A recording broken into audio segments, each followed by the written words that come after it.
Minggu Paskah ketiga, kawan berbincang di jalan Emmaus. Bacaan Injil Lukas 24 ayat 13 sampai 35.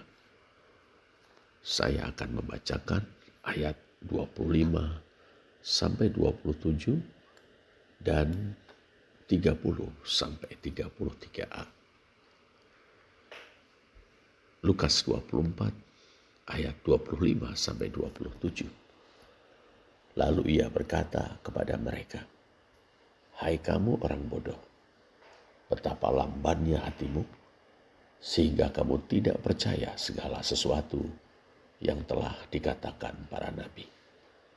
Bukankah Mesias harus menderita semuanya itu untuk masuk ke dalam kemuliaannya?" Lalu ia menjelaskan kepada mereka apa yang tertulis tentang dia dalam seluruh kitab suci, mulai dari kitab-kitab Musa dan segala kitab nabi-nabi. Ayat 30 sampai 33a. Waktu ia duduk makan dengan mereka, ia mengambil roti, mengucap berkat, lalu memecah-mecahkannya dan memberikannya kepada mereka. Ketika itu terbukalah mata mereka, dan mereka pun mengenal dia. Tetapi ia lenyap dari tengah-tengah mereka. Kata mereka seorang kepada yang lain, "Bukankah hati kita berkobar-kobar ketika ia berbicara dengan kita di tengah jalan dan ketika ia menerangkan kitab suci kepada kita?" Lalu bangunlah mereka dan terus kembali ke Yerusalem.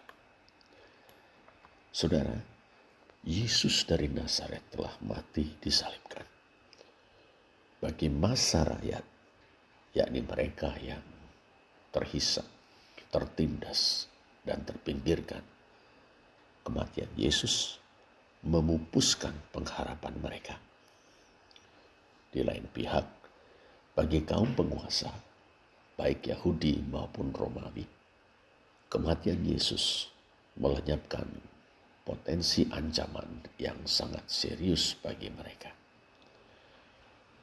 Kedua macam tanggapan yang bertolak belakang ini bukan tanpa dasar.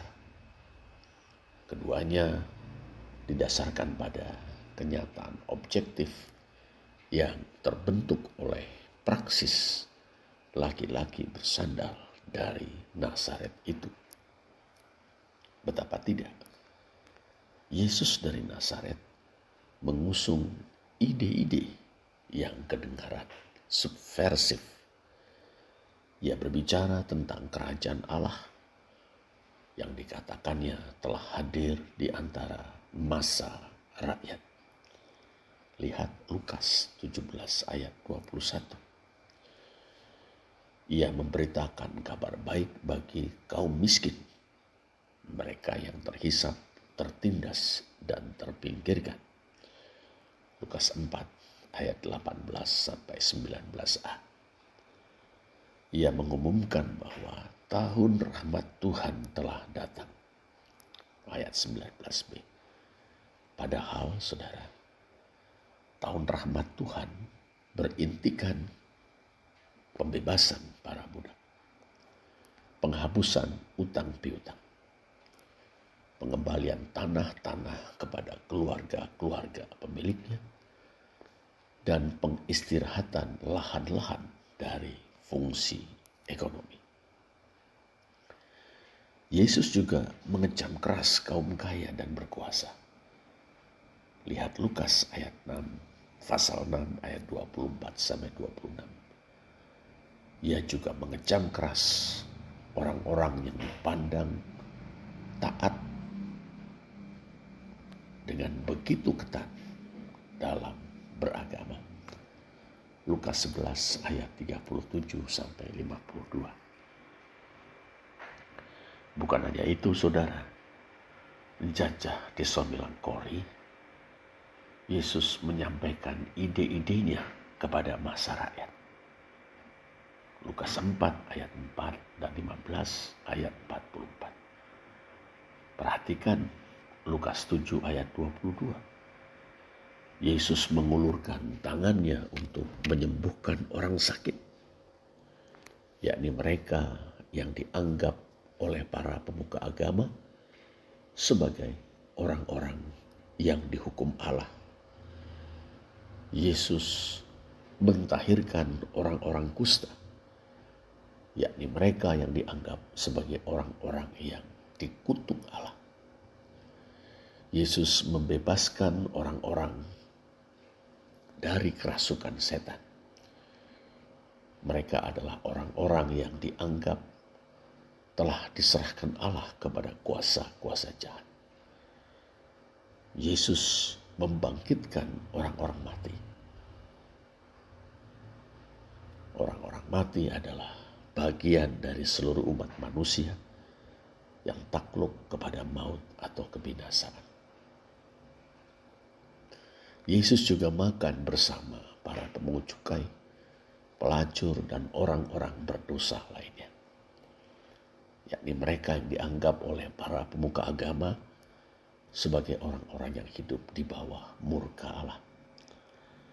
Sampai-sampai Yesus mendapat reputasi sebagai sahabat pemungut cukai dan orang berdosa. Lukas 7 ayat 34. Tapi ia tidak peduli. Ia bahkan menandaskan bahwa yang dilakukannya bertujuan untuk memanggil orang-orang berdosa itu kepada pertobatan. Lukas 5 ayat 31 dan 32. Lebih jauh, saudara, Yesus dari Nazaret telah membentuk dua kelompok murid, yakni kelompok 12 dan kelompok 70. Lihat Lukas 9 ayat 1 dan 2 dan Lukas 10 ayat 1. Ia mengutus mereka untuk dalam tanda petik mempropagandakan program-programnya di seluruh tanah Israel. Ia menyebut mereka kawanan kecil, Tomikron, Poimnion, Lukas 12 ayat 32. Dan menegaskan bahwa Allah adalah Bapa mereka dan bahwa Allah telah berkenan mengaruniakan kerajaannya kepada mereka. Ayat 33. Dengan segala yang dilakukannya, saudara, Yesus dari Nazaret menjadi begitu termasyur. Tak heran bila saat ia datang di Yerusalem menjelang Paskah, masa rakyat menyambutnya dengan gegap gempita, seraya mengeluh-elukan dia sebagai Mesias atau Raja Agung yang terdamba dari keluarga Daud. Lihat Lukas 19 ayat 36 sampai 40. Sambutan itu kelihatannya membuat dia begitu percaya diri sampai-sampai ia berani mengusir semua pedagang di bait Allah dengan menuding mereka telah menjadikan bait Allah sebagai sarang penyambut. Ayat 45 dan 46. Dapat dibayangkan, saudara, hal ini, mana antusiasme massa rakyat bergelora di satu pihak. Mereka yang merasa bahwa saat pemerdekaan kaum miskin dan pemulihan kerajaan Daud sudah di depan mata. Dan di pihak lain ada kecemasan kaum penguasa yang melihat Yesus dan gerakannya itu sebagai ancaman terhadap kekuasaan dan privilege mereka.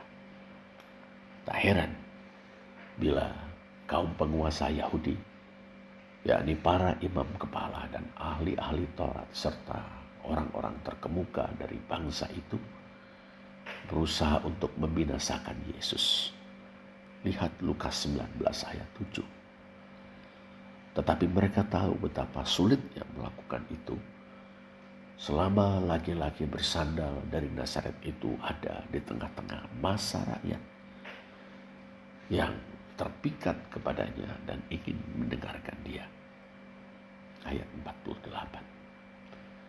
Atas dasar itu, saudara, kita dapat memahami betapa kematian Yesus dari Nazaret di kayu salib telah melegakan hati kaum penguasa di satu pihak dan menghancurkan pengharapan masa rakyat yang terhisap, tertindas, dan terpinggirkan di pihak lain. Padahal kami dahulu mengharapkan bahwa dialah yang datang untuk membebaskan bangsa Israel, kata salah seorang muridnya setelah kematian Yesus, mewakili keputusasaan masa rakyat. Lukas 24 ayat 21. Akan tetapi saudara, di luar dugaan kaum penguasa dan masa rakyat, pada hari yang ketiga, Yesus dari Nazaret itu bangkit dari antara orang mati. Kubur batu tempat jenazahnya dibaringkan kosong. Ia menjumpai murid-muridnya, menampakkan diri kepada mereka. Di antara murid-murid Yesus adalah 2 orang yang sedang menempuh perjalanan dari Yerusalem ke Emmaus. Mereka adalah Kleopas dan rekannya. Kisah ini atau cerita dalam Injil Lukas tidak mencantumkan nama rekan Kleopas. Tradisi gereja memberitahu kita rekan Kleopas itu adalah Lukas, penyusun Injil Lukas dan kisah para rasul. Mereka terbilang di antara circle kedua, yakni 70 orang murid Yesus. Kleopas dan Lukas, saudara, merasa putus asa karena Yesus, orang yang mereka gadang-gadang sebagai pembebas Israel, telah mati disalibkan. Mereka juga bingung karena mendengar bahwa 3 hari setelah kematian Yesus, beberapa murid perempuan yang mengunjungi gua tempat ia dimakamkan tidak menemukan jenazahnya. Lebih jauh, murid-murid perempuan itu mengatakan bahwa malaikat-malaikat mengabarkan bahwa Yesus hidup. Mendengar itu, beberapa murid laki-laki pergi ke kubur Yesus. Kubur itu kosong, mereka tidak melihat dia. Perhatikan Lukas 24 ayat 21 sampai 24. Kubur kosong, saudara, menimbulkan spekulasi. Jangan-jangan para murid perempuan telah mengalami ilusi, merasa bertemu dengan malaikat-malaikat yang mengabarkan bahwa Yesus hidup. Padahal boleh jadi jenazahnya telah dicuri orang. Tetapi siapa pelakunya? Apa tujuannya? Bila benar Yesus telah bangkit dari antara orang mati, di manakah ia sekarang? Putus asa dan bingung, Kleopas dan Lukas memutuskan untuk meninggalkan Yerusalem. Yesus yang telah bangkit dari antara orang mati, saudara, memahami frustrasi kedua muridnya. Tuhan yang bangkit kemudian mendatangi keduanya, berbincang dengan mereka tentang apa yang terjadi di Yerusalem pada hari-hari belakangan ini, atau kejadian-kejadian di situ pada hari-hari ini, ta genomena en aute entais hemerais tautais, Lukas 24 ayat 18. Yesus turut menempuh perjalanan menuju Emmaus bersama mereka. Tetapi Kleopas dan Lukas tidak mengenali guru dan pemimpin mereka. Mengapa? Saudara, keduanya sangat berduka dan memiliki suatu ekspektasi mental yang kuat bahwa Yesus telah mati. Otak mereka beroperasi di bawah grief skema duka, sebuah kerangka psikologis yang menyaring semua informasi yang masuk melalui asumsi Yesus telah mati dan tidak ada lagi. Ketika Yesus yang telah bangkit itu muncul, dia tidak sesuai dengan skema tersebut. Karena itu pada awalnya pikiran mereka gagal mengenali dia. Ini adalah fenomena psikologis yang disebut perceptual set, himpunan persepsi, atau expectancy effect, efek harapan. Suatu kecenderungan mental atau kesiapan kognitif untuk mempersepsikan rangsangan atau stimulus dengan cara tertentu berdasarkan pengalaman masa lalu, harapan-harapan, motivasi, atau konteks situasi. Sederhananya, ini adalah bias dalam pikiran kita yang membuat kita cenderung melihat atau mendengar apa yang kita harapkan akan kita lihat atau dengar daripada apa yang sebenarnya ada. Tuhan Yesus membimbing mereka keluar dari keputusasaan dan kebingungan mereka. Yang menandaskan bahwa Mesias harus, dalam teks Yunani edei, harus menderita dan mati untuk masuk ke dalam kemuliaannya. Lukas 24 ayat 26. Keharusan itu sudah diberitakan di dalam kitab suci. Karena itu dimulai dari Musa dan dari semua nabi ia menjelaskan atau menerangkan dalam teks Yunani. Diermei niuein kepada mereka perihal dirinya dalam semua kitab suci. Ayat 27. Mendengar penjelasan itu hati Kleopas dan Lukas berkobar-kobar. Ayat 32. Mereka begitu antusias dengan penjelasannya dan mereka tertarik kepadanya. Tak heran ketika tiba di rumah di Emmaus menjelang malam, mereka meminta laki-laki misterius itu untuk tinggal bersama mereka. Mungkin mereka bermaksud berbincang lebih lanjut dengan dia. Tak lama kemudian saat mereka bertiga duduk makan, terjadilah sesuatu. Manakala Yesus mengambil roti, mengucap berkat, lalu memecah-mecahkannya dan memberikannya kepada mereka. Mata mereka berdua terbuka. Keduanya pun mengenali epiginoskein Yesus. Mereka tahu betul itu Yesus. Tetapi Yesus lenyap dari tengah-tengah mereka. Aphantos egeneto ab auton. Yang artinya menjadi tak terlihat dari mereka. Ayat 31. Nah, bagaimana tindakan Tuhan yang bangkit membuka mata Kleopas dan Lukas sehingga mereka mengenali dia? Saudara, tindakan Tuhan Yesus mengambil roti, mengucap berkat, lalu memecah-mecahkannya dan memberikannya kepada mereka telah memicu memori implisit dari keduanya. Memori implisit adalah memori emosional dan relasional. Bukankah sebelumnya, ya sebelum kematiannya, Yesus telah beberapa kali memecahkan roti bersama dengan mereka. Kisah Yesus memberi makan kepada 5.000 orang dengan 5 roti dan 2 ikan. Misalnya, di sana Yesus mengambil roti, mengucap berkat, memecah-mecahkannya dan memberikan kepada murid-muridnya dan melalui murid-muridnya kepada 5.000 orang.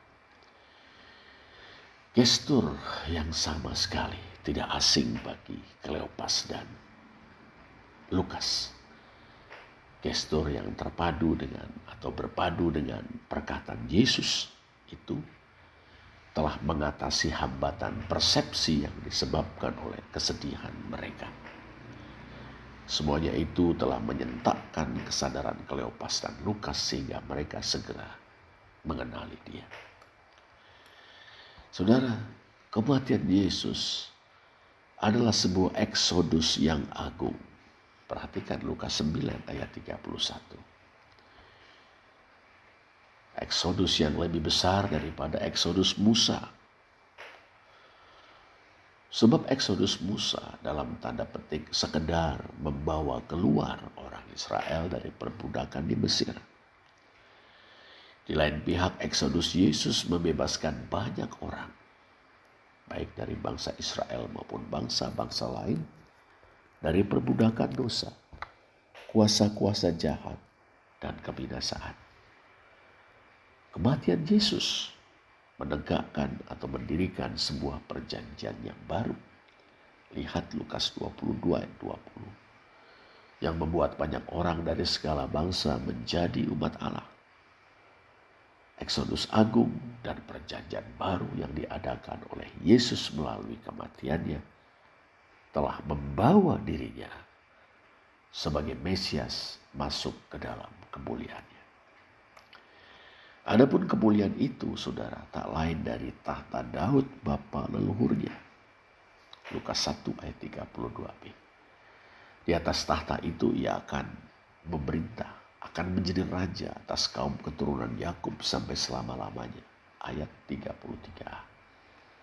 Kerajaan atau pemerintahannya tidak akan berkesudahan. Ayat 33b. Itulah pesan yang disampaikan malaikat Gabriel kepada anak darah Maria, Bunda Yesus. Dalam pemerintahan Sang Mesias, Sang Raja, ia menjadi pembawa keselamatan, to soterios, dan terang pewahyuan, phos eis apokalipsin, bagi bangsa-bangsa, dan kemuliaan atau dosa, doksa, bagi umat Allah Israel. Lukas 2 ayat 30-32. Nyanyian Nung Timitis dari Pak Tua Simeon yang saleh tentang Yesus. Jadi apa yang telah dimulai semasa pelayanannya, yakni membebaskan kaum miskin dari antara orang Israel, dari kutuk dosa, kuasa-kuasa jahat dan kematian, kini diperluas hingga meliputi bangsa Israel dan bangsa-bangsa lain. Demikianlah saudara, Tuhan yang bangkit melalui pendalaman Alkitab dan pemecahan roti telah membimbing Kleopas dan Lukas pada pengertian, kesadaran, dan iman bahwa ia telah datang untuk menggenapi rencana keselamatan ilahi dengan menempuh jalan penderitaan kematian dan bangkit dari antara orang mati. Dalam kenyataannya, Yesus memang telah bangkit. Kemudian Tuhan Yesus menghilang dari pandangan Kleopas dan Lukas. Kleopas dan Lukas tanggap ing sasmito. Menghilangnya Yesus adalah suatu isyarat bahwa mereka harus bersaksi kepada kawan-kawan mereka yang lain, baik kelompok 12 yang telah berkurang satu, yaitu Yudas, maupun kelompok 70, bahwa Tuhan Yesus telah bangkit dari antara orang mati. Maka dengan hati yang berkobar-kobar penuh semangat dan sukacita, Kleopas dan Lukas segera kembali malam itu juga ke Yerusalem untuk menceritakan kepada kawan-kawan sesama murid bahwa mereka telah berjumpa dengan Tuhan yang bangkit. Disinilah kita merenung Yesus yang telah bangkit adalah kawan, sahabat yang hidup, yang berjalan bersama umatnya, bersama kita di tengah kebingungan dan kesedihan umatnya. Membukakan kitab suci bagi umatnya, menyatakan dirinya dalam pemecahan roti, dan mengubah keputusasaan menjadi kesaksian yang penuh sukacita. Sungguh, Yesus dialah kawan berbincang di jalan Emmaus. Sebagai komunitas orang percaya, saudara, kita menyadari jalan Emmaus yang dilalui banyak orang di antara kita. Itulah jalan-jalan kekecewaan, keraguan, tekanan ekonomi, pergumulan keluarga, atau kekeringan rohani. Tuhan Yesus tidak menunggu kita memiliki iman yang kuat sebelum Dia menemui kita. Dia justru datang kepada kita tepat di mana kita berada. Kita yang sedih, lelah, bingung, frustrasi, putus asa. Dan ia datang untuk menjadi kawan kita, sahabat kita dalam perjalanan kita. Bagi jemaat, khususnya kaum muda dan dewasa muda, perlu menyadari bahwa Yesus adalah sahabat yang mendengarkan pertanyaan-pertanyaan yang jujur dan kekecewaan-kekecewaan kita. Seperti halnya Kleopas dan Lukas di perjalanan menuju Emmaus. Yesus membukakan kitab suci bagi kita sehingga kita dapat melihat Dia dalam seluruh kisah tentang kasih setia Allah. Dia yang berdaulat, Dia yang berkasih setia kepada kita. Yesus menyatakan dirinya dalam tindakan sederhana dan kelihatan biasa, yaitu memecahkan roti. Ini mengingatkan kita tentang pentingnya perjamuan Tuhan dan persekutuan di meja makan dalam kehidupan kita bersama. Dalam kehidupan sehari-hari, saudara, mari kita belajar mengenali kehadiran Yesus dalam momen-momen biasa atau momen-momen yang sepertinya biasa saja, yaitu percakapan atau perbincangan kita satu sama lain sebagai saudara-saudara dalam Kristus, sebagai pengikut-pengikutnya. Dalam pembacaan kitab suci dan mendiskusikannya bersama. Juga dalam acara makan bersama. Sebagai jemaat, biarlah kita boleh menjadi komunitas tempat orang dapat berjalan bersama di jalan Emmaus. Ketika kita saling mendengarkan, mengajukan pertanyaan yang jujur dan menggumulinya bersama, dan memecahkan roti dalam pengharapan. Dalam konteks Indonesia yang sedang mengalami perubahan yang cepat dan seringkali mengecewakan. Kisah kawan berbincang di jalan Emmaus mengajak kita, saudara, untuk sejenak memperlambat langkah kita, supaya kita dapat berjalan bersama sebagai persekutuan, sebagai kelompok persaudaraan, komunitas murid-murid Kristus, dan mengharapkan Kristus yang telah bangkit untuk menemui kita dalam perjalanan kita, menguatkan iman kita, meneguhkan pengharapan kita, dan mengobarkan kasih kita kepada Dia, sehingga kita disanggupkan bukan hanya untuk melanjutkan perjalanan hidup kita, melanjutkan perjuangan gereja, juga untuk menjadi berkat dan bersaksi kepada banyak orang tentang Dia, Juru Selamat sejati. Pada Minggu Paskah ketiga ini, biarlah Tuhan Yesus yang berjalan bersama dengan Kleopas dan Lukas, Tuhan Yesus yang sama juga berjalan bersama dengan setiap kita, yang mengubah keraguan dan kesedihan kita, frustrasi, ketakutan, bahkan rasa putus asa kita, menjadi hati yang berkobar-kobar dan kesaksian yang penuh sukacita. Yesus benar-benar telah bangkit. Haleluya.